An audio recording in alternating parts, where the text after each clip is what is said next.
Fala galera, beleza? Como é que vocês estão aí? Tranquilão? Seguinte, acho que umas 2 semanas atrás eu peguei um City 2017, tá? 1.5. O que que acontece? O carro tinha barulho na suspensão.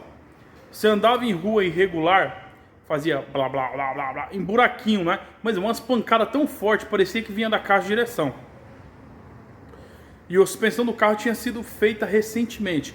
Após fazer a suspensão, o carro começou esse barulho aí. Não fui eu que fiz, tá? O cliente, até de uma agência, veio pra mim fazer um diagnóstico. Não foi fácil, tá? Mas sabe qual que era o defeito? Eu vou mostrar pra vocês, bieleta.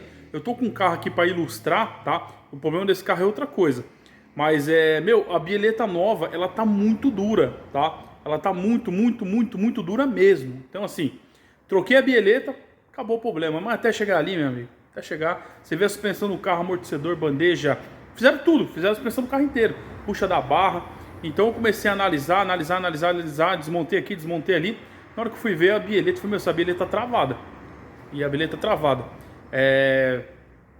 Principalmente em Fit, City, tá? Esse aqui é o segundo que eu pego com esse problema. Eu já peguei um tempinho atrás.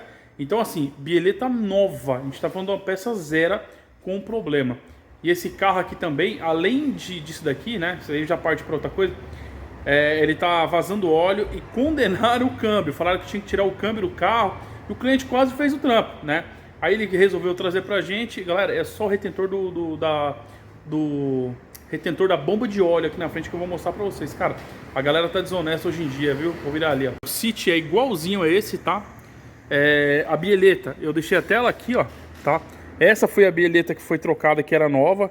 Depois eu coloquei uma da Axo, ó. Eu quase não consigo fazer força pra girar ela aqui, ó. Ó, como ela tá travada, tá vendo? Não dá, praticamente.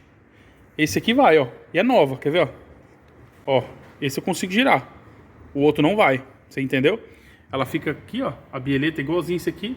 Então ela fazia blá, blá, blá, uns barulhinhos em buraquinho, tá? Principalmente quando você passava. Parecia que ia cair a frente do carro, galera.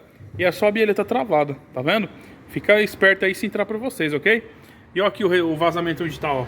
Tá vendo, ó? No retentor do virabrequim. Tá? Aqui na ponta, aqui. Aqui tá sequinho, ó. Tá vendo? Tá beleza. Não sei o que os caras iam fazer aqui pra tirar câmbio aqui, né? Os caras é complicado, hein?